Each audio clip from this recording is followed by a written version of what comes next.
All right, so moving to the next segment, I'll be sharing my top 5 college football players in the country today in college football. So I'll be ranking my top 5 players from from number 5 all the way up to number 1. Starting off with number 5, I am going with Jordan Travis, quarterback from Florida State University.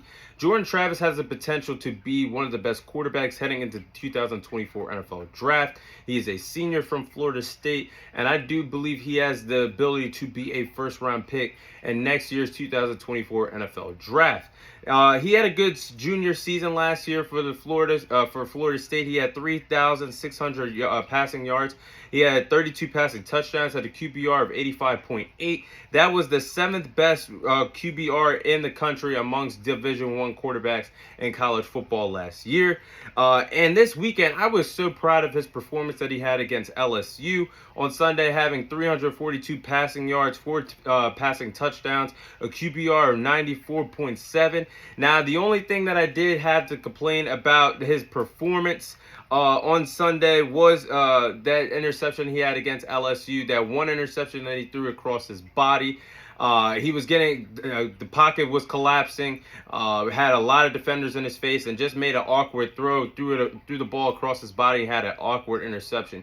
You take away that interception that he had against LSU, throwing across his body, he had a flawless game playing against, at the time, the 5th best team in the country. I think Jordan Travis has a lot of upside. I think he has the potential to have a stellar senior season at Florida State. He's number 5 on my list. And number 4, I have Drake Maye, quarterback from North Carolina. Now, in my opinion, Drake Maye is the 2nd best quarterback in the country as we speak today. He's my dark horse pick to win the Heisman Trophy Award this year. If you guys have been following the podcast, I said that my Cinderella team, that my sleeper team for college football this year is North Carolina Tar Heels. Drake Maye is a part of the reason why I do believe that the Tar Heels could be in that Cinderella conversation for securing a spot all the way in the college football playoffs this college football season. But Drake Maye is a great dual threat quarterback. He can make plays in the pocket with his arm. He can make plays with his legs if needed. He's a great dual threat quarterback. His performance against South Carolina really wasn't the best performance out of him. I thought he would have shown more playing against Spencer Rattler, a quarterback that has been in the headlines ever since he's been in college football, especially with Oklahoma and Lincoln Riley back in the day. But I thought he could have had a better performance week 1 of the new college football season, trying to make a name for himself. I thought he could have competed better against Spencer Rattler. And his performance against South Carolina really wasn't the best performance. He had 2 interceptions. He did have 2 passing touchdowns. I believe he had 238 passing yards. But I do believe that despite his performance against South Carolina, I do believe, even though he helped North Carolina win that game 31-17, I do believe that Drake Maye will erase his mistakes that he made in that game, throwing the 2 interceptions. I do believe that Drake Maye's best playing days are going to be lying ahead, moving forward for him in this season. I do believe he's going to have a bright future. He's the 4th best player to me in the country right now. And number 3, I have Brock Bowers, tight end from Georgia. Brock Bowers right now is the best tight end in the country and is the best tight end prospect we've seen in college football in quite some time. He's a great pass catcher. He's as fast as a running back, fast as a receiver. He's just a big body receiver out there at the tight end position. He's very explosive. He's a great passing he makes plays catching the ball very well, running routes. And then he's also a great blocking tight end as well. He has the upside to me. It reminds me of George Kittle pancaking guys out there, being a great blocking tight end. Brock Bowers is definitely somebody that's going to be high in next year's NFL Draft. So far, in his first 2 years in college, he's scored a total of 24 total touchdowns in his first 2 seasons with the Georgia Bulldogs. I'm looking for big things out of this upcoming season for Brock Bowers. He's number 3 on my list. And number 2, I have Marvin Harrison Jr., wide receiver from Ohio State.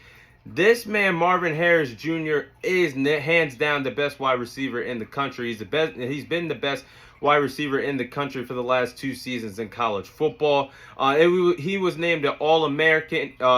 He was named a 2022 All-American last college football season. I like that the connection that he had with CJ Stroud. I thought it was really special last year. Last year, he's coming off a 77 catch season, 1,263 receiving yards, and 4 total touchdowns last season with the Ohio State Buckeyes. In those games that he played last year, he had a total of 7 different games that he had over 100 receiving yards or more last season. I think that's phenomenal. I think Marvin Harrison Jr. has the potential to be a shoe-in pick to be a top 3 pick in next year's NFL draft. He's my second best player in the country on my list. And at number 1, I saved the best for last. I have Caleb Williams, quarterback from USC. So I do believe that Caleb Williams is going to be a special player now, and I'll save that for a second. But he did prove last season how good he was by winning his first Heisman Trophy award. He threw a total of 42 passing touchdowns last college football season. I do believe scouts could get too carried away. There's a lot to like in the NFL right now in terms of the quarterback position. Everybody wants to be the next Patrick Mahomes, and a lot of scouts believe that Caleb Williams is the next Patrick Mahomes. I'm pumping the brakes on that one because of how special Patrick Mahomes is. But Caleb Williams is the real deal right now in college football. And he could be the best quarterback prospect to come, and he could be the best quarterback to enter an NFL draft since Trevor Lawrence came out of Clemson a few years ago. So I do believe that currently right now I could see him being the number 1 overall pick in the 2024 NFL draft. I will have to save that segment for a different day because I already know in my head what team I could see him going to and what happens to that franchise moving forward. But like I said, that's a different segment for a different day. But those are my top 5 players ranking from 5 all the way up to number 1 in the country in college football today.